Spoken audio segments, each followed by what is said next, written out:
से भी। और आई हैव नमस्कार, पुनः आपका स्वागत है क्राइम फ्री भारत में।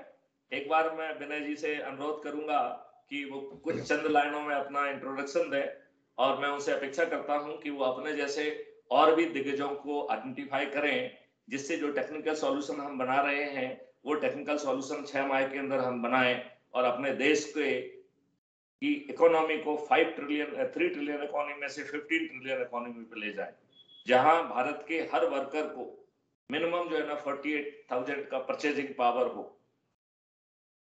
उसे किसी की फ्रीबी की जरूरत ना हो, वो जो है अपने घर को अपना वो जो है ना खाने में जो है ना उसे दूध भी मिले, दही भी मिले, उसे जो है ना शहद भी मिले, और वो भी आज का जहर ना मिले, अमृत तुल्य सब चीजें मिले।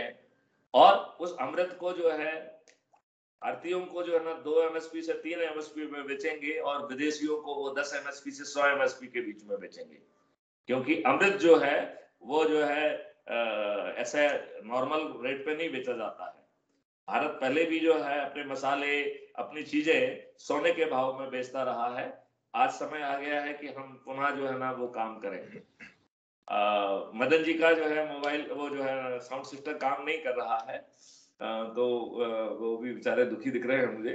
और चलिए आप जो है प्लीज जो है आप अपनी सोच बताइए कि what you are thinking and how you would like to contribute, और then we can really discuss a lot of things whatever is within your thinking. हाँ जी, नमस्कार मैथिली जी। मैं विनय कुमार अजमानी हूँ, और विनय अजमानी के नाम से संबोधित भी कर सकते हैं, विनय के नाम से भी संबोधित कर सकते हैं। तो मुझे किसी बात की कोई आपत्ति नहीं होती है। बाकी यह है कि सर 1 मिनट में पनिया जी के यहाँ से फ़ोन आ रहा है, तो वो कुछ पूछना चाह रहे हैं। मैं फिर वापस आता हूँ आपके पास। अच्छा ठीक है, नो इशू। हाँ जी।